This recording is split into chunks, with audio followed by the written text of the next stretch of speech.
Hello students, आज की video में हम डिटर्मिनेंट्स के अंदर एक्सरसाइज 4.4 की एग्जांपल्स को डिटेल में डिस्कस करेंगे। अब देखो स्टूडेंट्स, आपको याद होगा लास्ट वीडियो में मैंने आपको माइनर्स एंड कोफैक्टर्स के बारे में सारा बेसिक करवाया था। मतलब माइनर्स किसको बोलते हैं, कोफैक्टर्स किसको बोलते हैं और इन दोनों को हम कैलकुलेट कैसे करते हैं। और आपको ये भी याद होगा कि मैंने लास्ट वीडियो में आपको कुछ ऑब्जर्वेशंस बताई थी। अब वो जो ऑब्जर्वेशंस हैं वो आपको MCQs में और डायरेक्टली क्वेश्चंस में काफ़ी हेल्प करने वाली हैं। तो मेरी हमेशा की तरह आपसे यही सजेशन है, आप सजेशन समझना है सजेशन समझ लो, रिक्वेस्ट समझनी है रिक्वेस्ट समझ लो कि अगर आप इस एक्सरसाइज की एग्जांपल्स और क्वेश्चंस को अच्छे से करना चाहते हो और इससे भी आगे अगर आप 4.5, 4.5 6 को भी अच्छे से करना चाहते हो तो आपको माइनर्स एंड कोफैक्टर का बेसिक अच्छे से आना चाहिए। इस वीडियो का लिंक आपको ऊपर आई बटन में मिल जाएगा और अगर आपने वो वीडियो अच्छे से देखी है तो आज की जो वीडियो है एक्सरसाइज 4.4 की एग्जांपल्स वाली वीडियो, ये आपके लिए बहुत ईजी होने वाली है। सो इस एक्सरसाइज की हमारी फर्स्ट एग्जांपल मतलब example number 19, find minor of element 6 in the determinant. अब यहाँ पर हमें एक डिटर्मिनेंट गिवन है और हमें 6 का माइनर फाइंड करना है। अब फिर से अपनी बात रिपीट करूंगा कि अगर आपने बेसिक्स वाली वीडियो देखी है तो ये जो एग्जांपल है ये आपके लिए बहुत इजी है। तो सबसे पहले 6 को लोकेट करते हैं। ये रहा हमारा 6, ठीक है, ये है हमारा 6, ठीक है। तो माइनर ऑफ एलिमेंट, कौन सा एलिमेंट है? 6, ठीक है। इसका हमें माइनर फाइंड करना है। अब आपको बताया कि सबसे पहले हम क्या करेंगे, ये देखेंगे कि 6 हमारा कौन सी रो और कौन सी कॉलम में है। ये सेकंड रो है और ये कौन सी कॉलम है? Third column. हॉरिजॉन्टल रो होती है, वर्टिकल कॉलम होती है और हम हमेशा रो को पहले लिखते हैं। मतलब हमें M23 फाइंड करना है। सेकंड रो थर्ड कॉलम, तो M23, ठीक है। तो विच इम्प्लाइज M23। अब आपको पता है ये हमारे लिए बहुत ईजी है। हम क्या करते हैं, माइनर की डेफिनेशन क्या कहती है कि जो भी M23 फाइंड करना है ना, तो मतलब हमें सेकंड रो और थर्ड कॉलम को छोड़ना है, तो उसको छोड़ देते हैं। अब सेकंड रो मतलब 6 वाली रो और 6 वाली कॉलम को हमें हाइड करना है, छोड़ना है, ठीक है। तो हमारे पास क्या बच गया? 1, 2, 7 और 8। बस इतनी सी बात है। अब इसके बाद हमारा क्वेश्चन बहुत ईजी है। अब हमें क्या करना है, इसका डिटर्मिनेंट वो भी आपको आता है, left from the top minus जो बाकी रह गया, ठीक है। तो which implies M23 is equal to 1 into 8, 8 minus 7 2 ज़ा 14। तो कितना आंसर आ गया? -6। अब ये जो हमारा आंसर है ये बिल्कुल प्रॉपरली NCERT से मैच कर रहा है और इसमें कुछ भी मुश्किल नहीं है। उन्होंने 6 का बोला था तो मैंने 6 वाली रो और कॉलम को चेक किया, उसको छोड़ दिया, बाकी जो भी बच गया उसका मैंने डिटर्मिनेंट फाइंड कर लिया। सो नेक्स्ट एग्जाम्पल। अब देखो ये एग्जाम्पल भी हमारे लिए बहुत ईजी है। Find minors and cofactors of all the elements of the determinant. अब यहाँ पर हमें 2x2 डिटर्मिनेंट हमें गिवन है। ये कौन सा डिटर्मिनेंट है? 3x3, ये 2x2। और इसमें हमें क्या करना है, माइनर्स एंड कोफैक्टर्स सब मतलब फाइंड करने हैं सभी एलिमेंट्स की, और ये हमारे लिए बहुत ईजी है। सबसे पहले देखो माइनर की बात करते हैं। अब सबसे पहले कौन है? Minor of element 1। कौन सा एलिमेंट है? 1। अब आपको बताया सबसे पहले देखो ये कौन सी रो में है? फर्स्ट रो में है, फर्स्ट कॉलम में है, मतलब हमें M11 फाइंड करना है, ठीक है। तो M11 की वैल्यू कितनी आएगी देखना, बहुत इजी है। देखो हमें क्या करना होता है माइनर की टाइम कि फर्स्ट रो फर्स्ट कॉलम को हमें छोड़ना है। और इसको मैं सिंपल सी लैंग्वेज में बोलूँ तो जिसका फाइंड करना है मतलब 1 का फाइंड करना है ना, तो 1 वाली रो और 1 वाली कॉलम को छोड़ दो। तो कितना बच गया आपके पास? 3। अब 3 का मुझे डिटर्मिनेंट करना है और सिंगल एलिमेंट का डिटर्मिनेंट कितना होता है? 3। तो ये हमारे पास क्या आ गया? M11, ठीक है। देखो कितना इजी है। सेम वे से माइनर ऑफ एलिमेंट, नेक्स्ट कौन सा एलिमेंट है? -2, ठीक है। अब ये फर्स्ट रो में है, सेकंड कॉलम में है, मतलब M12। प्लीज़ आपने इस बात का ध्यान रखना है कि पहले हम हमेशा रो लिखते हैं फिर कॉलम। आपको याद होगा मैट्रिसेस की वीडियो मैंने आपको बताया था RC, रो पहले कॉलम बाद में, RC, R पहले कॉलम बाद में, ठीक है। तो M12। अब ये भी बहुत ईजी है, इसमें कुछ भी मुश्किल नहीं है। Second row first row second -2 वाली रो और -2 वाली कॉलम को हमें छोड़ना है। तो क्या बच गया? 4। 4 का डिटर्मिनेंट कितना होगा? 4। देख लो ये भी हमने फाइंड कर लिया। अब ऐसा करते हैं, 2 रह गए, उसको हम नेक्स्ट पेज पे सॉल्व कर लेते हैं। अब देखो हमने 1 और -2 का मतलब कि माइनर फाइंड कर लिया। अब सेम वे से 4 का कर लेते हैं। माइनर ऑफ एलिमेंट 4, ठीक है। अब आप ये देखो कि 4 कौन सी रो में है, सेकंड रो में है, फर्स्ट कॉलम में है, तो M21। तो M21 को फाइंड कर लेते हैं। इसमें कौन सी बड़ी बात है, ये हमारे लिए बहुत इजी है। 4 है ना, 4 वाली रो और 4 वाली कॉलम को आप छोड़ दो, कितना बच गया -2। अब -2 का डिटर्मिनेंट कितना आएगा, -2, तो ये भी हमने फाइंड कर लिया। अब लास्ट रह गया, ठीक है। अब लास्ट कौन है, माइनर ऑफ एलिमेंट 3 रह गया ना। अब देखो 3 कौन सी रो में है, ये सेकंड रो में है, सेकंड कॉलम में, तो 2 2, तो M22। तो हम क्या करेंगे, 3 वाली रो और 3 वाली कॉलम को छोड़ देते हैं। तो देखो मेरे पास कितना बच गया, 1। अब 1 का डिटर्मिनेंट कितना होता है, 1। तो ये आपके सामने मैंने सभी माइनर्स फाइंड कर लिए। मैं दोबारा से लिख देता हूँ। देखो M11 हमारा कितना आया था, 3। M12 कितना आया था हमारा, 4। M21 कितना आया था हमारा, -2। और M22 आपके सामने ही है, कितना है, 1। तो ये मैंने सभी माइनर्स फाइंड कर लिए। ये जस्ट मैंने आपके लिए लिखा है क्योंकि अभी हमें कोफैक्टर्स भी फाइंड करने हैं, ठीक है। अब आपको पता है, जस्ट आपके लिख देता हूँ, वी नो कोफैक्टर्स। कोफैक्टर को हम ए से डिनोट करते हैं। अब इसका क्या फॉर्मूला है, -1 की पावर i + j mij। तो अगर हमें माइनर फाइंड कर लिए हैं तो कोफैक्टर हमारे लिए बहुत इजी है। तो देखना, तो सबसे पहले मुझे कोफैक्टर किसका फाइंड करना है, कोफैक्टर ऑफ एलिमेंट 1, ठीक है। अब 1 का मुझे कोफैक्टर फाइंड करना है। अब 1 का कोफैक्टर कितना होगा, देखो A11, first row first column. अब आपको पता है A11 का फॉर्मूला कितना है, -1 की पावर 1 + 1 M11, -1 की पावर 2, M11 की वैल्यू कितनी है, 3। अब -1 की पावर इवन है, आपको पता है कितना आएगा, प्लस आएगा, तो +3। तो A11 की वैल्यू हमारी कितनी है, +3। सेम वे से कोफैक्टर ऑफ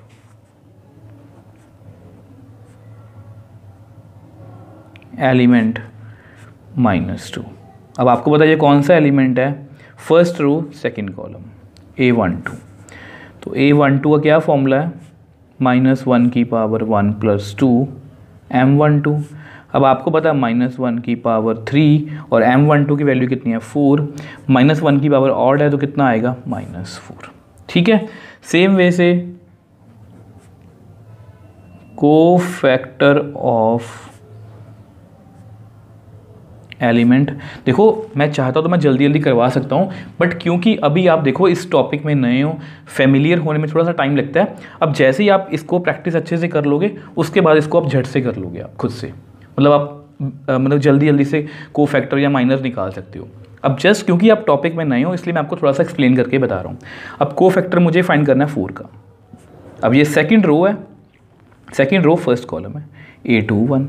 अब A21 का फॉर्मूला क्या होगा, -1 की पावर 2 + 1 M21, -1 की पावर 3। अब M21 की वैल्यू कितनी है, -2। -1 की पावर ऑड है तो माइनस, अंदर भी माइनस है तो कितना आएगा, +2। अब सेम वे से कोफैक्टर ऑफ एलिमेंट 3, ठीक है। तो 1 2 2, second row second column. A22 को हम कैसे फाइंड करेंगे, -1 की पावर 2 + 2 M22, -1 की पावर 4, M22 की वैल्यू कितनी है, 1। ये कितना आएगा, +1।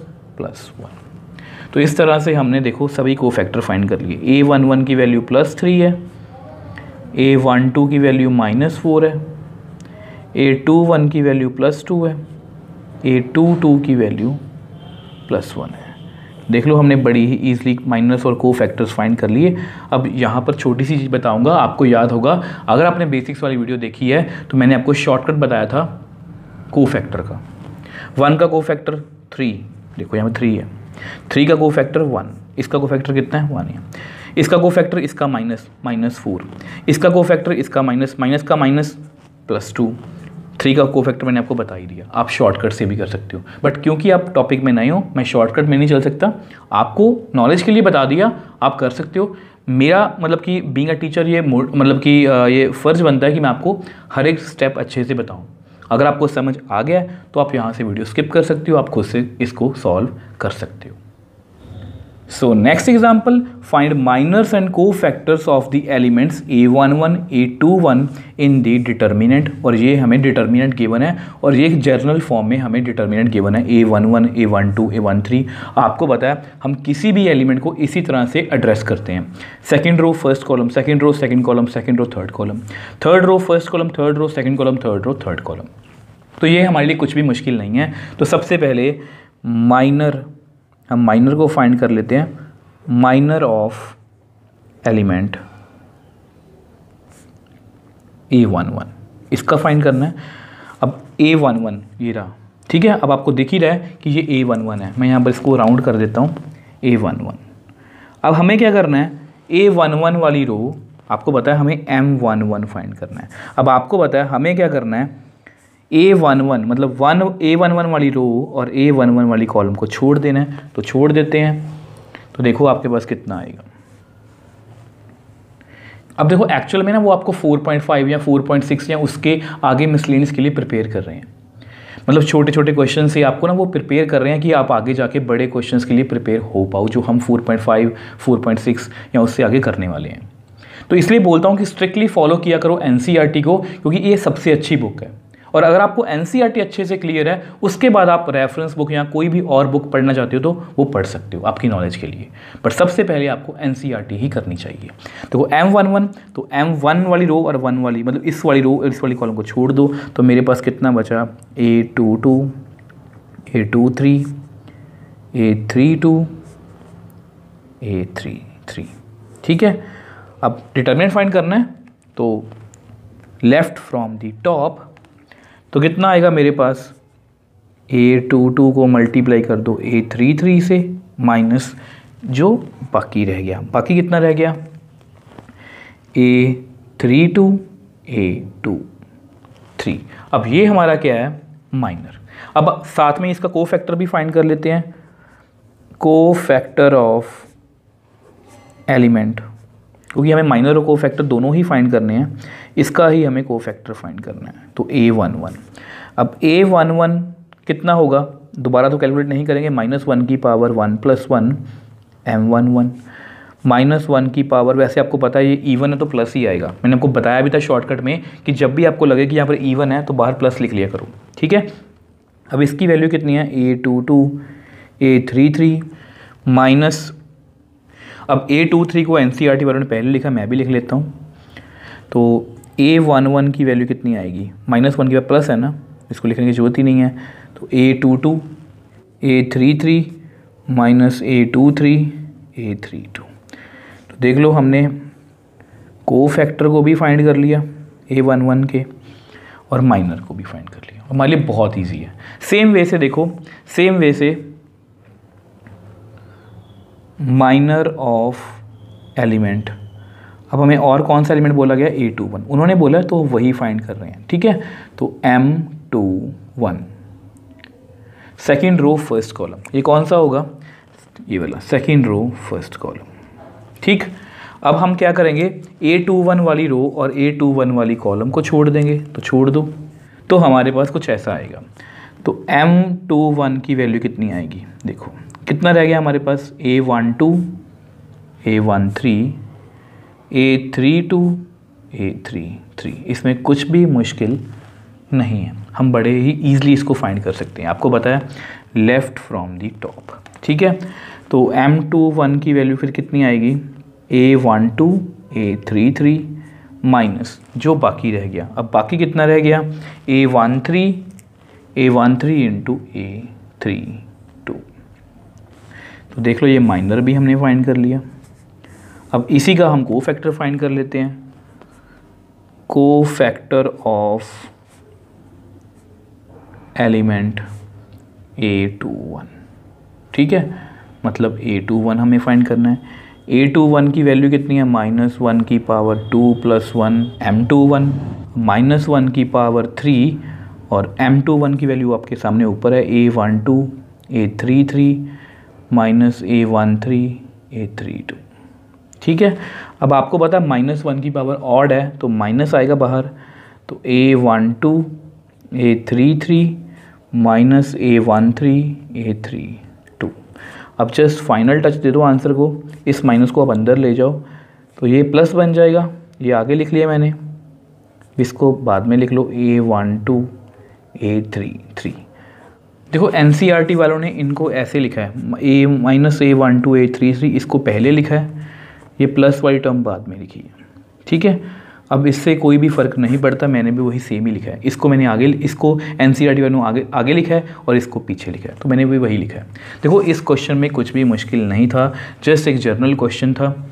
ये जस्ट मैंने आपको बताया ना कि NCERT वाले आपको प्रिपेयर कर रहे हैं कि आपको मतलब कि माइनस और को फैक्टर्स के बारे में अच्छे से नॉलेज है या नहीं। यहाँ पर हमें जानबूझ के M11 दिया ताकि हमें को फैक्टर के टाइम 1 + 1 इवन, तो यहाँ पर प्लस आए, और यहाँ पर हमें जानबूझ के ऐसा नंबर दिया कि M21 मतलब A21 2 + 1 3 ऑड आए ताकि यहाँ पर माइनस आए, ताकि आप सब कुछ सीख सको कि क्या डिफरेंस है। माइनर में कोई फ़र्क नहीं पड़ता, बट मतलब कि को फैक्टर्स में आपको पता है साइन का फ़र्क पड़ता है, इसलिए एक बार इवन दिया एक बार ऑड दिया। और ये मैंने आपको बेसिक्स वाली वीडियो में पहले ही बता दिया था कि जब भी इवन पावर होगी तो प्लस, जब भी ऑड पावर होगी तो माइनस। सो नेक्स्ट एग्जाम्पल, अब ये इस एक्सरसाइज की हमारी लास्ट एग्जाम्पल है। फाइंड माइनर्स एंड को factors of the elements of the determinant 2 - 3 5 6 0 4 1 5 -7। मतलब इस डिटर्मिनेंट के 9 के 9, देखो 9 एलिमेंट्स हैं इसमें, 9 के 9 एलिमेंट्स का हमें माइनर और को फैक्टर फाइंड करना है। And verify that A11 A31 A12 A32 A13 A33। आपको पता है ये कैपिटल वाले जो भी हैं ये क्या हैं, को फैक्टर्स। ये फर्स्ट रो के एलिमेंट्स हैं A11 A12 A13, ये थर्ड रो के को फैक्टर्स हैं। और मैंने आपको एक रिजल्ट बताया था, आपको याद होगा बेसिक्स वाली वीडियो में पहले ही, इफ़ एलिमेंट्स ऑफ ए रो और कॉलम आर मल्टीप्लाइड बाय को फैक्टर्स ऑफ अदर रो और कॉलम। यहाँ पर यही बात लिखी गई है, फर्स्ट रो मतलब कि रो के एलिमेंट्स हैं ये, और थर्ड रो के को फैक्टर्स हैं, इनको मल्टीप्लाई करके ऐड किया गया है, देन देयर सम इज़ 0। आपको याद होगा बेसिक्स वाली वीडियो में मैंने आपको with the help of example ये प्रूव भी करवाया था। तो ये रिजल्ट बहुत अच्छा है, तो ये हमें प्रूव करना है। अब देखो मैंने आपको पहले बोला कि NCERT वाले आपको प्रिपेयर कर रहे हैं कि आप नेक्स्ट 4.5 के या 4.6 के क्वेश्चंस को सॉल्व कर पाओ। तो इसलिए अब हमें 9 के 9 एलिमेंट्स का माइनर और को फैक्टर फाइंड करना है, जो हम नॉर्मली किसी भी इन्वर्स वाले क्वेश्चन में करेंगे। अब हम इतनी फॉर्मेलिटी नहीं करेंगे जो मैंने लास्ट एग्जाम्पल्स में आपको करके दिखाया, अब हम थोड़ा सा कट शॉर्ट में चलेंगे, क्योंकि हमें 9 के 9 एलिमेंट्स का माइनर और को फैक्टर फाइंड करना है। ठीक है, तो सबसे पहले देखो कहाँ से स्टार्ट होंगे, हम क्या लिखेंगे M11। अब आपको पता होना चाहिए कि 1 का क्या मतलब है, फर्स्ट रो फर्स्ट कॉलम। ठीक है, अब ये कौन है 2, तो हम क्या करेंगे 2 वाली रो और 2 वाली कॉलम को हम छोड़ देंगे। तो देखो आपके पास कितना बच गया, 0 5 4 -7। ठीक है, अब हमें क्या करना है, इसका डिटर्मिनेंट फाइंड करना है, तो left from the top minus जो बाकी रह गया, तो करते हैं 0 × -7 0 -5 × 4 20। तो यानी कि मेरे पास यहाँ पर कितनी वैल्यू आ गई -20। और साथ में इसका को फैक्टर भी फाइंड कर लो, वो भी आपको पता है 1 + 1 M11। आपको पता है -1 की पावर इवन है, ऐसे कुछ आएगा ना, तो क्या आएगा प्लस × -20, तो मतलब -20। तो A11 की वैल्यू भी कितनी आ गई -20। अब आगे चलते हैं, M12 first row second column. First row second column में कौन है -3, फर्स्ट रो सेकंड कॉलम, तो इसको छोड़ दो, कितना रह गया 6 1 4 -7। ठीक है, तो हम क्या करेंगे left from the top minus जो बाकी रह गया। ठीक है, तो 6 × -7 -42 -4 × 1 4, कितना आ गया -46। तो A12 की वैल्यू, अब थोड़ा जल्दी जल्दी करेंगे, A1 + 2 M12। अब आपको पता है 1 + 2 3 मतलब क्या होगा, और तो मैं माइनस लिख रहा हूँ, ठीक है, 1 + 2 3, 3 मतलब ऑड, M12 की वैल्यू कितनी है -46, तो कितना आएगा +46। तो इस तरह से हम करेंगे, कोई भी नॉर्मल क्वेश्चन आएगा तो हम इसी तरह से फाइंड करेंगे। अब आगे चलते हैं, M13। अब M13 मतलब फर्स्ट रो थर्ड कॉलम कौन है 5, तो हम क्या करेंगे 5 वाली रो और 5 वाली कॉलम को छोड़ देते हैं, तो कितना रह गया 6105। फिर से वही बात, left from the top minus जो बाकी रह गया, तो कितना आएगा 6 5 30 -1 × 0 0, तो कितना आंसर आ गया 30। ठीक है, अब सेम वे से A13 मतलब -1 की पावर 1 + 3 M13। अब आपको पता है 1 + 3 4, 4 मतलब इवन, तो बाहर क्या आएगा प्लस। M13 की वैल्यू कितनी है 30, तो A13 भी हमने फाइंड कर लिया। अब सेम वे से M, देखो फर्स्ट रो हमारी कंप्लीट होगी ना, 1 2 1 1 1 2 1 3। अब यहाँ से सेकेंड रो फर्स्ट कॉलम, ठीक है, तो हम क्या करेंगे 6 की बात कर रहे हैं ना, तो 6 वाली रो और 6 वाली कॉलम को आप छोड़ दो, तो कितना आएगा -3 5 5 -7। तो हम क्या करेंगे left from the top minus जो बाकी रह गया, ध्यान से करना है। अब यहाँ माइनस से गलती मत करना, क्योंकि अगर एक बार आपसे मिस्टेक हो गई, अगर आपने एक माइनर या कोफैक्टर गलत फाइंड कर लिया, तो आपका पूरा क्वेश्चन गलत हो जाएगा। तो -3 को -7 से करेंगे तो +21 -5 × 5 25, तो कितना आंसर आएगा -4। ठीक है, M21 की वैल्यू कितनी है -4। अब सेम वे से A21 को फाइंड कर लो, -1 की पावर 2 + 1, यहाँ पर कितना आएगा M21। -1 की पावर 2 + 1 इवन है ना, सॉरी ऑड है ना, तो कितना आएगा -M21 की वैल्यू -4, तो कितना आएगा +4। तो हमने A21 भी फाइंड कर लिया। अब ऐसे करते हैं, बाकी माइनर्स और को फैक्टर्स को नेक्स्ट पेज पे कैलकुलेट करते हैं। अब देखो हमने ये भी फाइंड कर लिया, ये भी फाइंड कर लिया, ये भी फाइंड कर लिया, ये भी फाइंड कर लिया। अब किसकी बारी है 0 की, मतलब सेकंड रो सेकंड कॉलम, तो मतलब M2। तो कैसे फाइंड करेंगे, 0 वाली रो और 0 वाली कॉलम को आप छोड़ दो। ठीक है, तो मेरे पास कितना बच गया, देखो आपको दिख रहा होगा 2 5 1 -7। ठीक है, तो इसका डिटर्मिनेंट कैसे फाइंड करेंगे हम, आपको पता है left from the top minus जो बाकी रह गया, तो 2 × -7 -14 -5 × 1 5, तो कितना आएगा -19। तो A22 -1 की पावर 2 + 2 M22। अब आपको पता है 2 + 2 4 इवन है तो प्लस आएगा, इसकी वैल्यू -19 है तो -19। तो ये भी हमने फाइंड कर लिया। तो नेक्स्ट की ओर चलते हैं, अब कौन है 4। ठीक है, तो सेकंड रो थर्ड कॉलम, तो हमें M23 फाइंड करना है। ठीक है, तो M23 के लिए क्या करेंगे 4 वाली रो और 4 वाली कॉलम को छोड़ देंगे हम। तो देखो आपके पास कितना बच गया 2 -3 1 और 5, वो कर दो left from the top minus जो बाकी रह गया, तो 2 5 10 -3 × 1 -3 बस इस छोटी छोटी बातों का ध्यान रखना है कि माइनस प्लस में गड़बड़ नहीं करनी। ये कितना बनेगा 10 + 3 मतलब 13। ठीक है, तो A23 सॉरी मैं करेक्ट कर देता हूँ, तो A23 ठीक है, तो इसकी वैल्यू कितनी आएगी -1 की पावर 2 + 3 M23। अब आपको पता है 2 + 3 5 मतलब ऑड मतलब माइनस, यहाँ पर 13 है तो कितना आंसर आएगा -13, मतलब हमारा ये भी हो गया ये वाला। ठीक है, अब हमें नेक्स्ट किसका फाइंड करना है 1 का। ठीक है, तो 1 थर्ड रो में है फर्स्ट कॉलम में है, तो M31।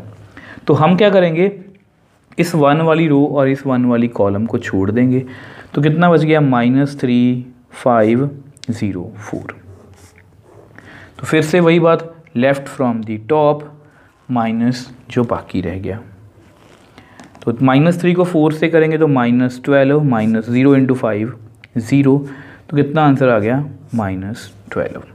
तो A31 -1 की पावर 3 + 1 M31, 3 + 1 4, 4 मतलब इवन, इवन मतलब प्लस, अंदर कितना है -12, तो -12 प्लस माइनस माइनस।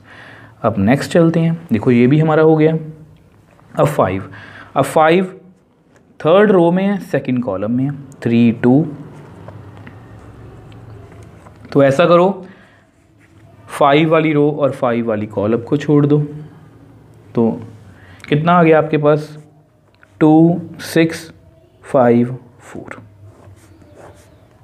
तो left from the top minus जो बाकी रह गया, तो कर दो 2 4 ज़ा 8 माइनस 5 6 ज़ा 30, तो कितना आएगा -22। तो सेम वे से A32 -1 की पावर 3 + 2 M32, 3 + 2 5 ऑड, माइनस अंदर कितना है -22, माइनस माइनस प्लस 22। तो ये भी हमने फाइंड कर लिया। अब देखो हमने 5 को भी फाइंड कर लिया, 5 का मतलब माइनर और कोफैक्टर। अब लास्ट कौन रह गया -7, ठीक है। अब ये थर्ड रो है, थर्ड कॉलम है, मतलब M33, ठीक है। अब -7 है ना, तो -7 वाली रो और -7 वाली कॉलम को आप छोड़ दो, तो कितना आएगा 2 -3 6 और 0। तो कर दो इसको भी सॉल्व, ये हमारे लिए बहुत इजी है। तो left from the top minus जो बाकी रह गया, तो 2 × 0 0 माइनस 6 3 -3 था -18, माइनस माइनस प्लस, तो कितना आएगा +18, ठीक है। अब A33 -1 की पावर 3 + 3 M33, 3 + 3 6, 6 मतलब इवन, इवन मतलब प्लस, और अंदर कितना है +18, तो कितना आएगा 18। तो इस तरह से देख लो हमने सभी माइनर्स और को फैक्टर्स फाइंड कर लिए। अब यही हमारा प्रोसीजर रहने वाला है, जो भी हम नेक्स्ट क्वेश्चंस करेंगे, चाहे 4.5 के हैं चाहे 4.6 के हैं, हम माइनर्स और को फैक्टर्स को इसी तरह से फाइंड करेंगे, ठीक है। आई होप आपको अच्छे से समझ भी आया होगा। अब यहाँ पर हमारे पास एक रिजल्ट भी हमें वेरीफाई करना था, अब उसकी हम लेफ्ट हैंड साइड पहले लिख लेते हैं। तो लेफ्ट हैंड साइड, अब लेफ्ट हैंड साइड में क्या था A11 A31 A12 A32 A13 A33। अब मैंने आपको याद होगा बेसिक्स वाली वीडियो में बताया था कि ये रिजल्ट आप डायरेक्टली भी याद रख सकते हो, किसी और रो के एलिमेंट्स हैं, किसी और रो के कोफैक्टर्स हैं, तो इसका आंसर कितना आएगा मल्टीप्लाई करके और ऐड करके 0। बट आपके लिए कर देता हूँ एक बार दोबारा से, देखो क्योंकि मैं वेरीफाई करने को बोला गया। A11 मतलब ये वाला, ये कौन है A11, ये A12 है, ये A13 है, यहाँ पर 2 आएगा, ठीक है। अब A31 की वैल्यू हमने यहीं पर कैलकुलेट की है, कहीं पर कितनी है -12। A12 -3, अब A32, ये रहा A32 +22, A13 कितना है 5, A33 18, ठीक है। थोड़ा सॉल्व करते हैं इसको, -24 -66 90, तो इनको ऐड करोगे तो कितना आएगा -90 + 90 = 0।